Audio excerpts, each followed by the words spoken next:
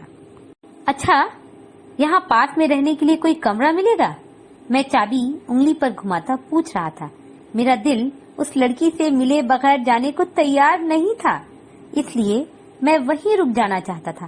ہاں، میرے گھر میں ایک کمرہ خالی ہے، میں اس کمرے کو کرائے پر دیا کرتا ہوں، تم چاہو تو۔ ہاں ٹھیک ہے، میں ایک بار پھر سے ان کا جملہ بیچ میں کاٹ کر خوش دلی سے بول پڑا تھا۔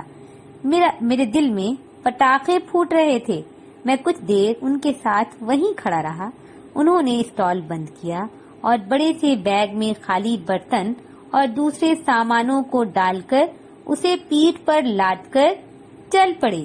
میں اپنی گاڑی لیے ان کے پیچھے پیچھے آ رہا تھا۔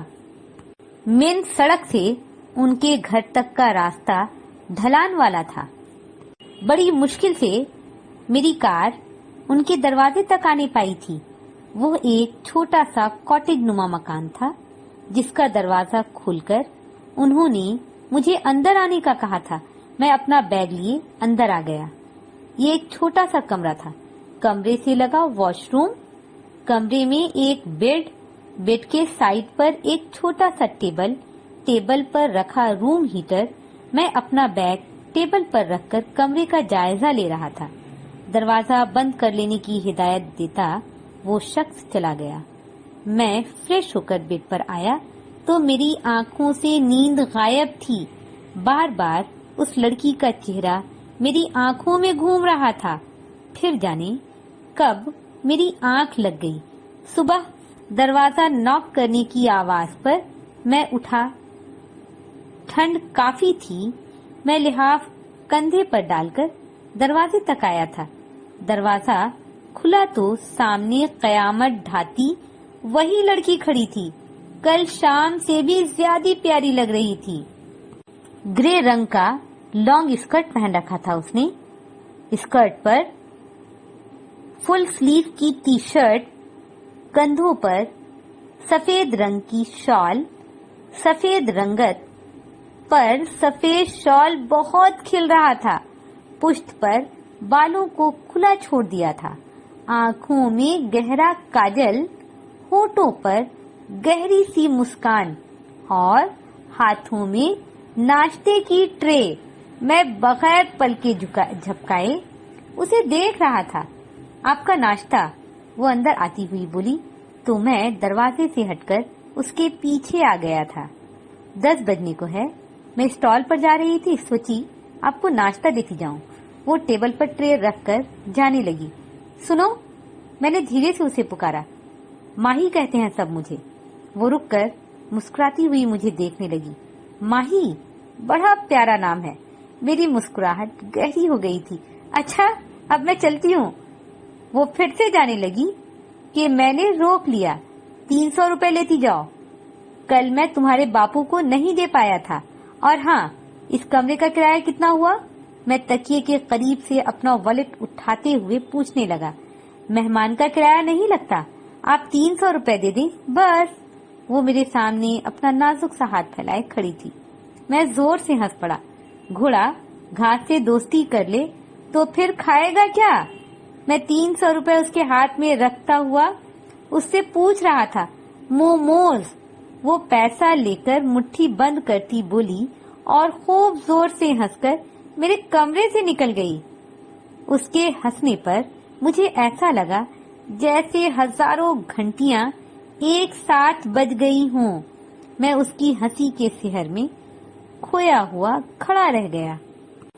سیمینار ختم ہونے کے بعد میں ہر شام اس کے گھر آ جاتا، اس سے خوب باتیں کرتا، اس کے ہاتھوں سے بنا قہوہ پیتا۔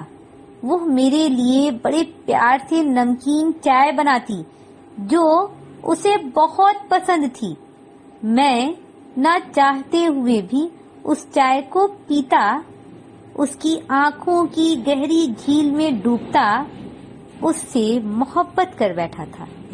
اس کے ساتھ زندگی گزارنے کا خواب دیکھنے لگا تھا، اس پر بھی میری محبت کا رنگ چڑھ گیا تھا۔ سیمینار 3 دنوں کا تھا اور مجھے یہاں آئے 10واں دن تھا جب پاپا کے ناراض ہونے پر میں نہ چاہتے ہوئے بھی اپنے گھر اس وعدے کے ساتھ جا رہا تھا کہ نوکری ملتے ہی واپس آؤں گا تم سے شادی کرنے، تمہیں اپنے ساتھ اپنے شہر لے جانے کے لیے۔ وہ بھی میری راہ دیکھنے کا وعدہ کرتی رہی تھی، بار بار مجھے یہی کہہ رہی تھی کہ یہاں سے جانے کے بعد کوئی واپس نہیں آتا، تم آؤ گے نا؟ اس کی آواز روند گئی تھی۔ ہاں میں آؤں گا، میرا یقین کرو۔ میں اسے دلاسا دے کر، اسے یقین دلا کر، اس کی آنکھوں میں خواب سجا کر آنے کا وعدہ کر کے چلا آیا، مگر میں پھر دوبارہ نہیں جا سکا۔ میری آنکھیں دھندلا رہی تھیں، مجھے لگا جیسے میری ماں ہی مجھے بلا رہی ہے۔ میں ہڑبڑا کر اٹھ بیٹھا، سامنے میز پر سے اپنی گاڑی کی چابی اٹھائی اور سب کی نظروں سے بچتا میں اپنی گاڑی لیے نکل پڑا۔ 4 سالوں بعد ایک بار پھر میری گاڑی انہی راستوں پر جا رہی تھی۔ میں ماہی سے کیا اپنا وعدہ پورا کرنے جا رہا تھا۔ میری گاڑی چلتی رہی۔ شام گہری ہونے سے پہلے میں سڑک کے کنارے اس کے اسٹال کے پاس کھڑا تھا۔ اسٹال خالی پڑا تھا، وہاں کوئی نہیں تھا۔ میں اپنی گاڑی اسٹال کے بغل میں کھڑی کر کے دھیرے دھیرے ڈھلان راستے پر اتر رہا تھا، ایک خوبصورت احساس کے ساتھ اپنی ماہی سے ملنے جا رہا تھا۔ اس کے دروازے پر میں رک گیا۔ اندر سے لڑکیوں کے ہنسنے کی آوازیں آ رہی تھیں۔ ماہی، میں اسے پکارتا، اس سے پہلے ہی کسی نے دروازہ کھول دیا۔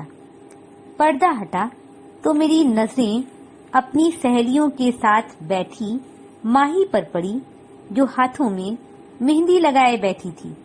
ماہی، میں نے اسے پکارا۔ لمحہ بھر کو وہ چونک گئی، اس کی آنکھوں میں لاکھوں جگنو چمک اٹھے۔ پھر وہ اپنی سہیلیوں کے بیچ سے اٹھ کر بھاگی ہوئی میرے پاس آ کر رک گئی اور میری آنکھوں میں دیکھتی ہوئی بولی، آج آپ کو کمرہ نہیں مل سکتا، آپ نے بہت دیر کر دی آنے میں، پہلے بتا دیتے کہ میں آ رہا ہوں تو میں آپ کا کچھ نہ کچھ انتظام ضرور کروا دیتی، مگر آج میرا گھر مہمانوں سے بھرا ہے، کل میری شادی ہے، اس شادی پر میرے باپو بہت خوش ہیں۔ اس کی آواز بھرا گئی۔ مجھے لگا جیسے وہ مجھے بتا رہی ہے کہ یہ شادی میری مرضی سے نہیں، میرے باپو کی مرضی سے ہو رہی ہے اور میں نے آنے میں دیر کر دی ہے۔ میرا سر جھک گیا، میں مجرم بنا اس کے سامنے کھڑا تھا۔ کیا کہوں، کچھ سمجھ نہیں آ رہا تھا۔ پھر میں نے بڑی ہمت جٹا کر کہا، تم نے سچ کہا تھا، یہاں سے جا کر کوئی واپس نہیں آتا، میں بھی نہیں آیا، آتا بھی کیسے؟ میں نے شادی جو کر لی تھی، میری وائف سڑک پر کھڑی میری گاڑی میں بیٹھی ہے اور میں یہاں کمرے کا کرایہ دینے آ گیا جو میں اگلی بار بغیر دیے چلا گیا تھا۔ میں جیب سے والیٹ نکالنے لگا۔ صرف کمرے کا کرایہ؟ میں نے 4 سال تمہیں اپنے دل میں رکھا ہے، اس کی قیمت تم چکا سکتے ہو نہیں نا؟ پھر چلے جاؤ یہاں سے۔ باپو نے ٹھیک کہا تھا، جانے والے کبھی لوٹ کر نہیں آتے، وہ دبی دبی آواز میں بولی اور دروازہ زور سے بند کر دی۔ میں کچھ دیر بند دروازے کو دیکھتا رہا، پھر چپ چاپ پلٹ آیا، اسے یہ یقین دلائے بغیر کہ میں ویسا نہیں ہوں جیسا تمہارے باپو نے بتایا تھا۔ شاید یہ بتا دیتا تو وہ بھی میری طرح سب کی خوشیوں پر پانی پھیر کر میرے ساتھ بھاگ آتی۔ میری آج کی کہانی یہیں پر ختم ہوتی ہے. میں اپنی اگلی کہانی لے کر جلد حاضر ہوتی ہوں. جب تک کے لیے اپنا دھیان رکھیں، اپنوں کا دھیان رکھیں. فی امان اللہ.